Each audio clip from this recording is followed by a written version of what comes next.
నమస్తే అండి. నా పేరు doctor DVR Reddy, senior homeo consultant, Sneha homeopathy.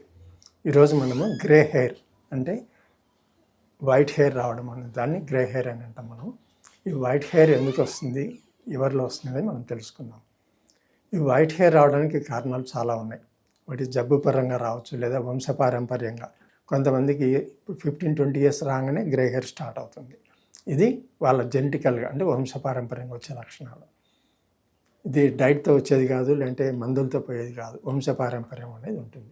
So దాన్ని మనం పక్కకు పెట్టుకుంటే మిగతా వాళ్ళలో ఏ విధంగా వస్తుందో చూసుకుందాం. మనం తీసుకున్న ఆహారం, కొంతమందికి పూర్ పీపుల్ ఉంటారు, ప్రాపర్ డైట్ ఉండదు, విటమిన్ డెఫిషియన్సీస్, ఐరన్ డెఫిషియన్సీ కానివ్వండి, కాల్షియం, కాపర్, ఇలాంటి కొన్ని మినరల్స్ కూడా డెఫిషియన్సీ వస్తుంది. విటమిన్ డి డెఫిషియన్సీ, తర్వాత B12 డెఫిషియన్సీ, ఇట్లా మనం తీసుకున్న ఆహారంలో కొన్ని న్యాచురల్గా వచ్చే వాటి నుంచి కూడా డెఫిషియన్సీ రావచ్చు. ఇలాంటి వాళ్ళలో కూడా గ్రే హెయిర్ వచ్చే అవకాశం ఉంటుంది.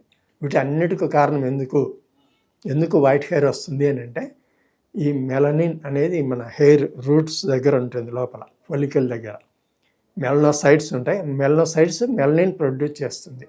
ఆ మెలనోసైట్స్ దెబ్బతినడం వలన మెలనిన్ తయారు కావడం తగ్గిపోతుంది. ఆ తగ్గిపోయినప్పుడు బ్లాక్గా ఉండాల్సిన వెంట్రుక వైట్గా తయారవుతుంది. అంటే దీనికి కారణం ఏంటి? ఈ మెలనిన్ లేకపోవడం. ఈ మెలనిన్ లేకపోవడం వల్ల మనకు వైట్ హెయిర్ అనేది వస్తుంది. అంటే మెలనోసైట్స్ దెబ్బతింటున్నాయి లోపల.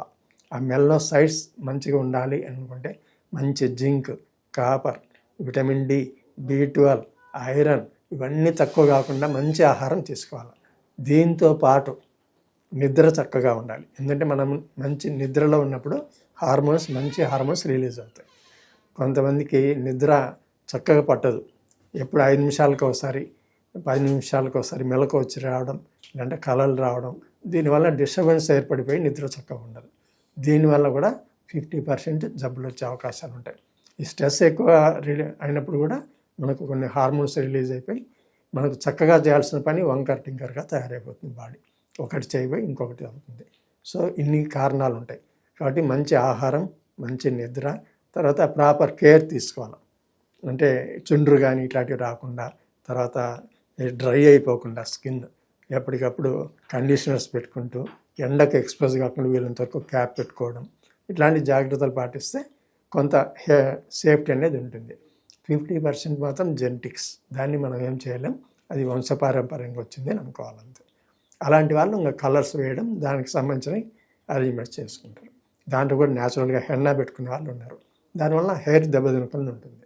కొంత లాంగ్లో కలర్ యాజ్ బ్లాక్గా రాకుండా కొంత కలర్ అనేది డిఫరెన్సియేషన్ ఉంటుంది.